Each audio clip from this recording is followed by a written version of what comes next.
예, 오늘 첫 소식은 자유한국당 인재 영입 소식입니다. 현장에 저희 박주영 기자가 준비하고 있습니다. 국회로 가보겠습니다. 박 기자. 네, 예. 지금 이진숙 전 기자 등 외부 인사 8명이 영입이 됐군요. 네, 그렇습니다. 어떤 인사들이 포함이 되어 있습니까? 네, 자유한국당은 오늘 총 8명의 외부 인사를 영입했습니다.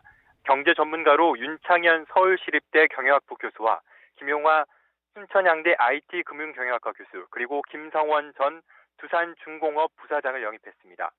청년 인재로는 보수 청년 단체 대표인 백경훈 청사진 공동대표와 장수영 정원 에이스 Y 화장품 제조업 대표를 영입했습니다.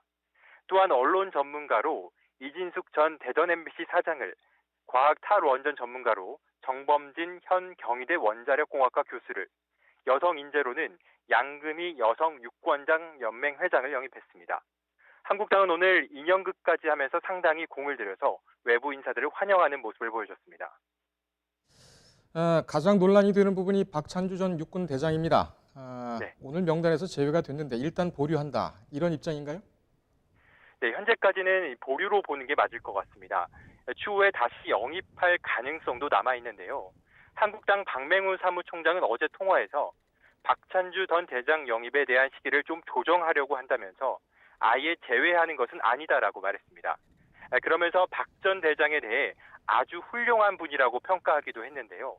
박 전 대장이 적폐몰이의 대표적인 희생자로서 국민 평가를 제대로 받을 때까지 영입 시기를 조정하겠다고 했습니다. 예. 박찬주 대장 같은 경우에는 황교안 대표가 상당히 공을 들여서 영입을 하려고 노력을 해온 인사인데 당 내부에서는 상당히 반발이 많다면서요? 네, 그렇습니다. 조경태 최고위원 등 한국당 최고위원들은 어제 오후 국회에서 박맹우 사무총장과 만나 박찬주 전 대장 영입과 관련해 인재 영입 1호 상징성에 걸맞지 않다는 반대 의견을 전했습니다. 공관병 갑질 논란이 제기된 상황에서 영입 인사로는 적절하지 않다는 지적인데요. 한국당 여의도 연구원장인 김세현 의원도 오늘 라디오 인터뷰에서 좀 더 신중하게 접근하는 것이 좋았다며 아쉬움을 표했고, 신상진 신정치혁신특별위원회 위원장도 당 의사결정이 신중하지 못하다며 논란 인물을 굳이 첫 인재 영입 명단에 넣은 점이 아쉽다고 말했습니다. 전체적으로 한국당 안팎에서는 조국 사태의 반사 이익으로 지지율이 상승하자 긴장이 풀린 것 아니냐는 우려가 커지고 있는 분위기입니다.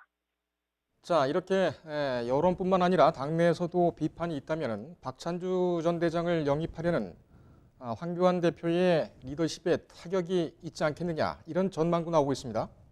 네, 그렇습니다. 이번 박찬주 전 대장의 영입건은 황교안 대표에게도 상당한 타격이 될 것으로 보이는데요. 박찬주 전 대장은 황 대표가 삼고초를 하며 직접 공을 들이면서 영입한 인물이었습니다. 그리고 인재 영입 1호 인사라는 상징성 측면에서도 아쉬움이 많다는 지적인데요.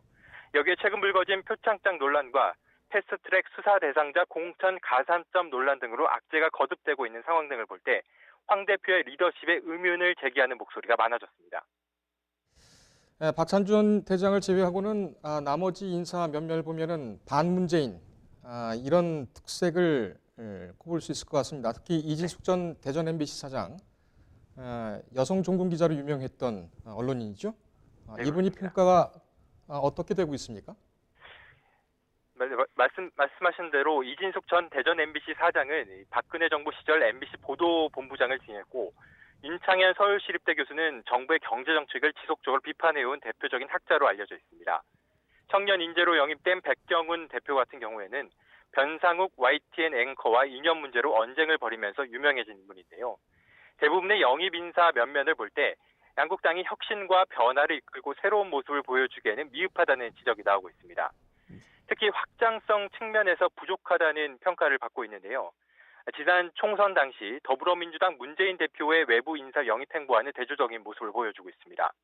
당시 문재인 대표의 영입 인사 1호였던 표창원 의원의 경우 보수 이미지를 갖추며 당의 성향을 보완해주는 역할을 했는데요.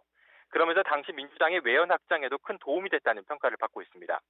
이 때문에 한국당 내에서는 반문재인에 집중한 지지층 결집을 위한 영입이라는 해석이 나오고 있는데요. 젊고 참신한 인재들은 눈에 띄지 않아서 앞서 강조해온 인적 쇄신과는 거리가 멀다는 지적도 나오고 있습니다. 예. 박 기자. 네. 연결을 한 김에 한 가지를 좀 더 확인을 하겠습니다. 네. 공천 룰과 관련해서 황교안 대표와 나경원 원내대표가 보이지 않는 갈등을 보이고 있다. 최소한 엇박자를 보이고 있다는 이런 비판이 지금 제기가 되고 있죠. 네. 특히 그 조국 TF와 또 패스트트랙에서 활동해서 지금 기소를 앞두고 있는 또는 네. 수사를 앞두고 있는 의원들에 대해서 표창장 논란 네. 이런 것과 또 관련이 돼서 네. 황교안 대표 같은 경우에는 자유한국당의 3선 의원들이 자발적으로 좀 물러나야 한다 이런 소장파 내지는 당 지지층의 여론에 대해서 해당 행위다 이렇게도 얘기를 하고 있는 것 같아요. 이 부분 네. 다시 말해서 황교안 대표와 나경원 원내대표가 당 대표권을 두고 갈등을 벌이고 있다. 이 부분은 맞는 얘기입니까? 일단 어제 당 핵심 관계자와 통화했을 때는 내부에서 그런 이야기가 나온 것은 맞지만 황 대표가 나경원 원내대표를 직접 비판하는 이런 차원의 분위기는 아니었다고 전했습니다.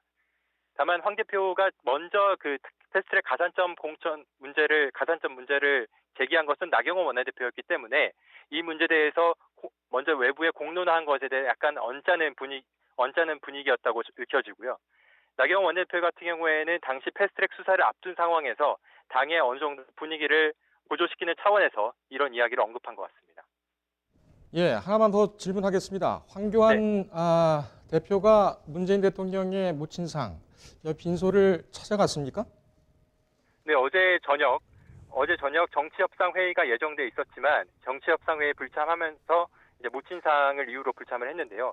어제 정일 7시쯤 부산에 내려가서 문재인 대통령을 뵙고 모친상에 직접 조문을 했습니다. 예, 긴 얘기는 나누지 않은 것 같은데 일단은 네. 제1야당의 대표로서는 할 일을 했다 이런 여론도 있는 것 같습니다. 당내에서는 어떻습니까? 당내에서는 어제 오전 최고위원 회의부터 황교안 대표와 나경원 원내대표 같은 경우에는 문재 대통령 모친상에 대한 입장을 앞서서 계속 발표하면서 약간 문 대통령 비판을 자제하는 분위기였는데요. 오늘 최고위원 회의에서도 이 같은 입장을 계속되었습니다. 황교안 대표 같은 경우에는 오늘 최고위원 발언에서도 어제 문 대통령 모친상 조문을 갔다 왔다고 하면서 다시 한번 고인의 명복을 비는 발언도 했었고요. 그러면서 뒤에 발언에서도 문 대통령의 비판을 상당히 자제하는 그런 듯한 분위기를 보여줬습니다. 알겠습니다. 박 기자 수고 많았습니다. 네. 네, 여기까지 하겠습니다. 정치부 박주영 기자였습니다.